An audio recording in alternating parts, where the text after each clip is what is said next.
Hello. So this is the second video in my club history playlist, the Sackville Club. Uh, this one gets a ranking of 2 thumbs up, thumbs up. And I'm going to say well over, I don't know you can't do annotations anymore, so I don't know why I'm doing this, but it had, I'd say upwards of 20 to 30 great learning moments in it. By the way, I changed the way the video is aligned so that hopefully you hear me better. Hopefully the vocal, I'm not sure where the microphone on this even is, but hopefully you hear it a little clearer, a little better. Um, so the background for this club, it's essentially the same as for the Bridgewater Club, the first club. I started doing kind of spot choreography and dance partnering work in the Sackville Skating Club.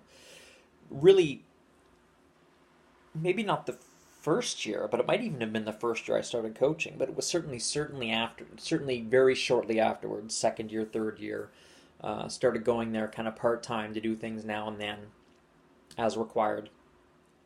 But by about my third year, the coach there had I don't know what her title was. I'm going to call it lead can skate coach. Ended up having about 7 students, and wanted them to have regular choreography lessons, dance partnering lessons, various things that I did. So she had me coming in regularly, like every week, weekly, for the entire winter for 1 year. Might have been 2 years, but I think it might have been just one. Or it might have ramped up over 2 years to be a weekly, multiple times during a week thing.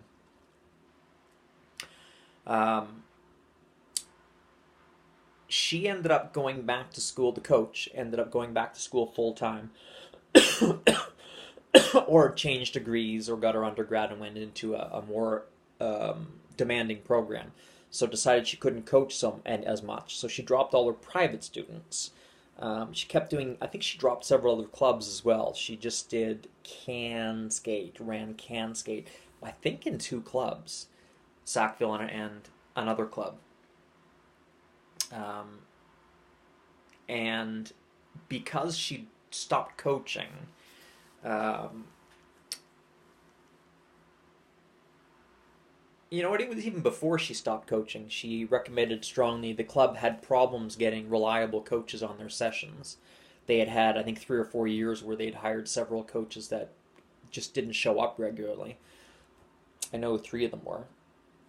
Obviously, I'm not going to name them, but they were looking to have reliable, quality coaches in the sessions. And the head coach, who had been using me for 3 or 4 years and knew I'd done can skate for a year, maybe only a year prior to that, but she was vaguely familiar with my can skate work, my beginning can skate work,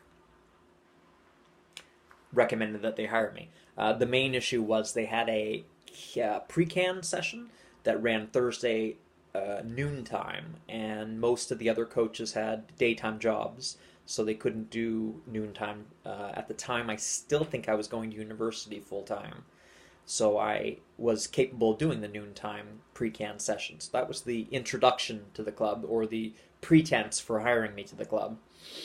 And from that, I started getting a couple can skate sessions, and once there was some reticence on behalf of the club because they had heard through the rumor mill that I didn't show up for work and I was unreliable. But after a year of me showing up for virtually like 99% of my scheduled sessions, and showing up on time and doing a good job, a better job than what they were used to from other coaches, better quality than what they were used to from other coaches, better reliability and professionalism than what they were used to from their other coaches. I gradually started doing more and more sessions. The Sackville Club, I believe, had 4 can skates a week, maybe 5. They had this pre-can session. They had a couple advanced can skate sessions, and I believe they had a couple of what we used to call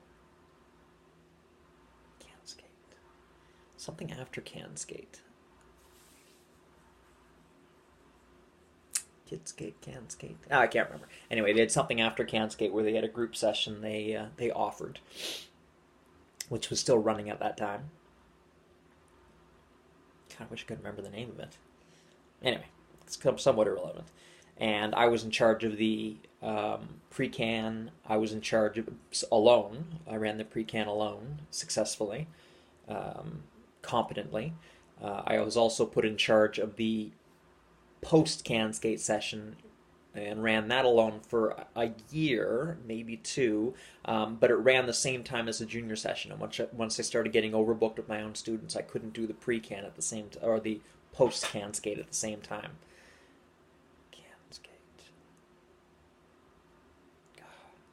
It's going to bug me. It's going to bug me that I can't remember the name of that program. Not that it's ever coming back.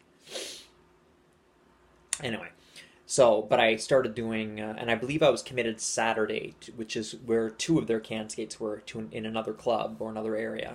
Might have been Bridgewater at the time. So I didn't do Saturday can skates in Sackville, but I did the other two can skates, and I basically did various club work. And there was a point, once their head coach retired, where I inherited most of her students. So I had two of whom were on the board. So I had parents who had hired me to coach their kids on the board. At one point, the board started asking if any of the coaches wanted to come to board meetings. And I believe this was after my Bridgewater, or in the midst of my Bridgewater problems, probably after. And I realized that I had to start learning what board meetings were all about, since that seemed to be where a lot of problems were solved. So I volunteered to start coming to board meetings, and one of the other coaches who wasn't the head coach started coming to board meetings, and we just started giving our input. It was all very, very delightful, the whole thing. I really had very, very few problems with my skaters and their parents in the club. But again, that's not what these videos are about. They're about club work. I had virtually no problems with the Sackville Club. I worked with them. I did club work with them, I believe, for 3 years. And for the last 2 years, I was the coach with the most private students in the club. I did all of their star skate sessions in the club. I believe there were maybe four coaches that did all their sessions. I did more club work in the club than any other coach. So I consider myself to be the main coach of the club. The other reason why I consider myself the main coach is usually when new work came up, I was the first one that was offered it. Partly because, for a lot of reasons, because I did the most work in the club, because I'd been there and been reliable the whole time, because people knew I was a full-time coach and was mostly available for any coaching work, because I had the most private students in the club, because I had multiple people on the board because I went to board meetings. There was a lot of overlapping reasons, but generally if there was work to be done, it came to me first, or the fact that there was work to do came to me first, and I would usually pass it on to either the head coach or various other coaches, or if I could do it, I would do it myself, but there wasn't a ton of things I needed to do. But with that came new students. The new students that came out of Can Skate, I picked up about 5 out of Can Skate, which is more than any other coach in the club. I was kind of the go-to coach for private students in the club. Also, a couple students, my second year, switched coaches. Might have been just one. I had one student who quit Can Figure Skate. That's what the program's name was. Haha! Can Figure Skate.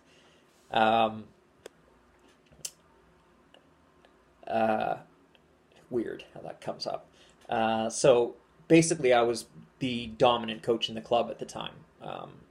The head coach really only did Can Skate and ran the Can Skate programs, and she didn't even teach on all the Can Skate programs. She just did the paperwork and administration for it. So the club was largely non-coach run. It was largely board run, except the fact that Can Skate's a heck of a lot of work to organize and stay functional and improve. And I really enjoyed doing Can Skate in that club, especially in comparison to what I had experienced in Bridgewater, my previous club. At any rate,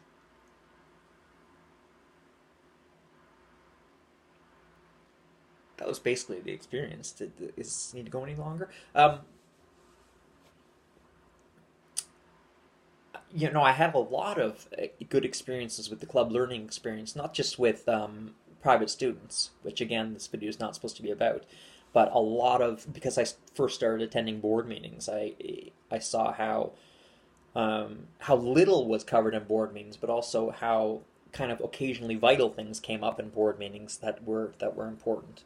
And you hear a lot of people in the board meetings will allow their private agendas to be seen, which is not something you usually see outside of board meetings. As an example, there was one woman on the board who had a coach. She was the only student, and her daughter was the only student who took from this coach in the Sackville Club.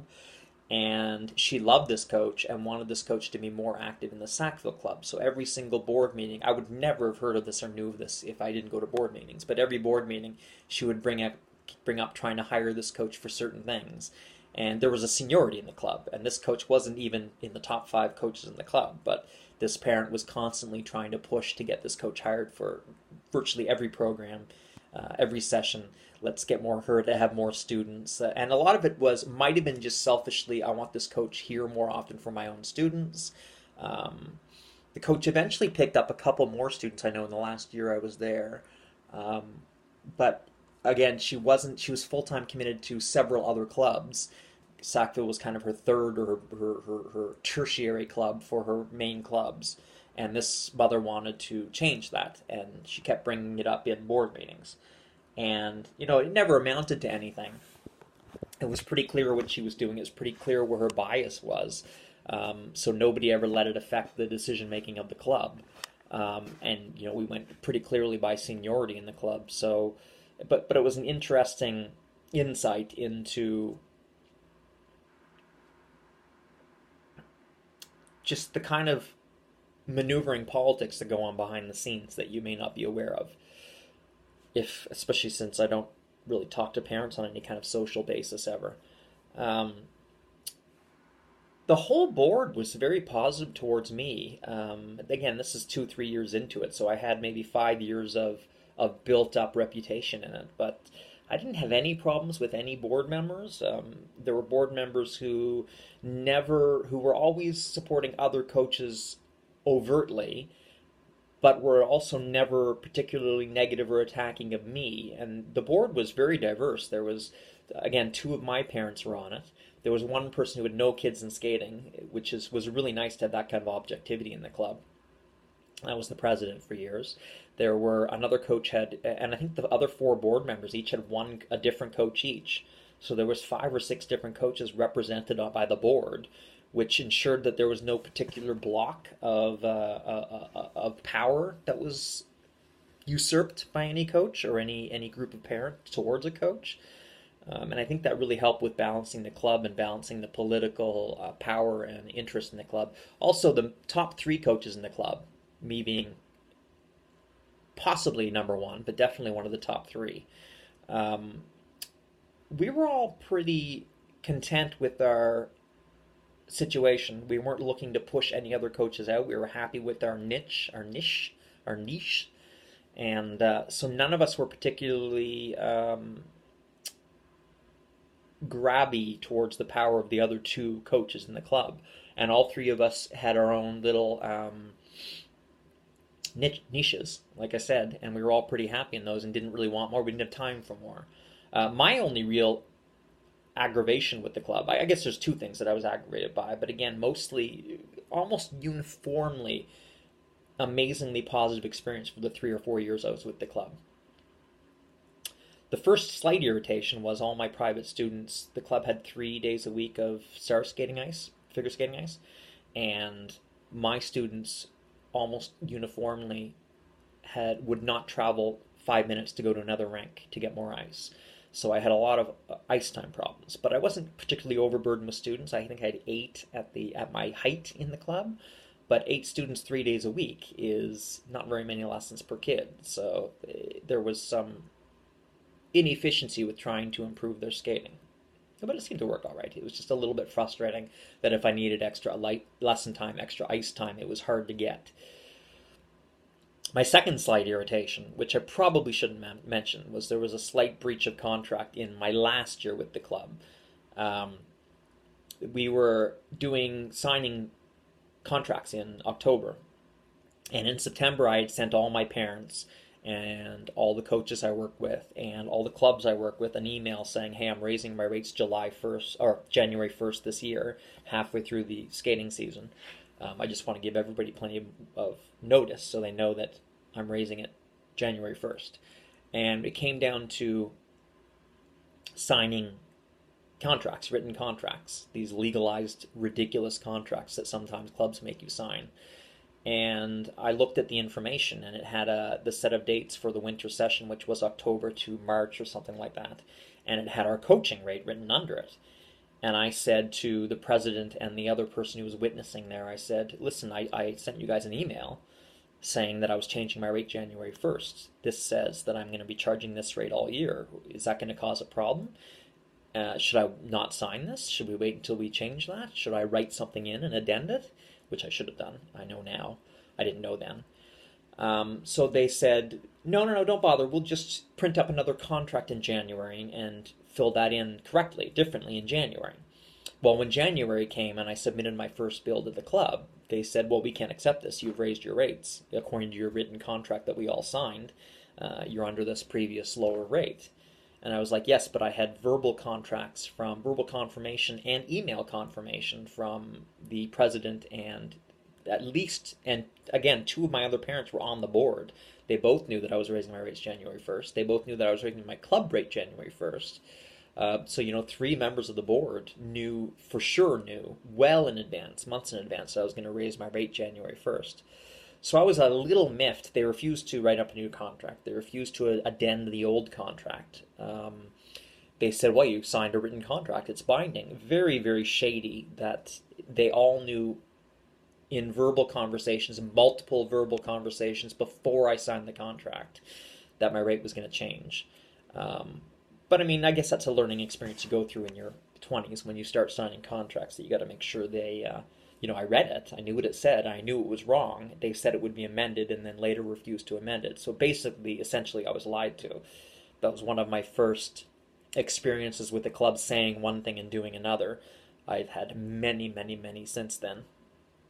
But halfway through the year, when they knew I was a little irritated, when I told them I was irritated, I think I brought it up in a couple board meetings, that I had been essentially lied to and mistreated and had our contract broken by the club. And they said, well, we feel really bad about not paying you what you were supposed to get paid in January. So when you come back next year, we're willing to pay you extra, even above your normal coaching rate, to make up for this year underpaying you for several months of work, which was awesome. It was one of the several times where a club broke a contract with me and then did their best to try to make amends, try to make it up. I didn't take them up on that offer. I ended up leaving the province after that year, not because of anything in the Sackville Club, but because of basically everywhere else that I was working at the time, where I had contracts being broken left and right all over the place in Nova Scotia. I'll go into that in a separate video at some point. At least this one, they broke the contract. They still gave me the hours. They still paid me. They still treated me with respect and dignity the entire year, which was great. It was just this one minor thing, which they said they would make up later, which was a minor financial thing. It wasn't anything else. Although, I was more upset about the broken promises than about the lack of the less money. It's nothing. I don't really care about money. I've never cared about money. I'm far more concerned about the people's honor, club's honor. Maintaining your promises, maintaining your compacts. Anyway, so those are the two slight issues I had. But again, if I had to rank the club on a scale of 1 to 10 for how much I enjoyed working there for the 4 years, I would rank it as 9.8 out of 10. I don't even know why I wouldn't rank it a 10 out of 10. You know what? I don't know why I would. I'm going to give it a 10 out of 10. I can't think of a single thing that the club did, except that one communication in my last year, where they ever overlooked me or disrespected me, other than that one thing, or undermined me, or really anything. The whole situation was... I'll give them a 9.8 just in case of something I forget or something they did that I didn't know about behind the scenes. But it was... altogether an amazing situation from beginning to end. And if I hadn't have left the province, I certainly would have kept working there. And I really enjoyed all my students. I enjoyed all the club work. I enjoyed the coaches we worked with. It was just everything about that club was a really amazing, enjoyable experience. That's it.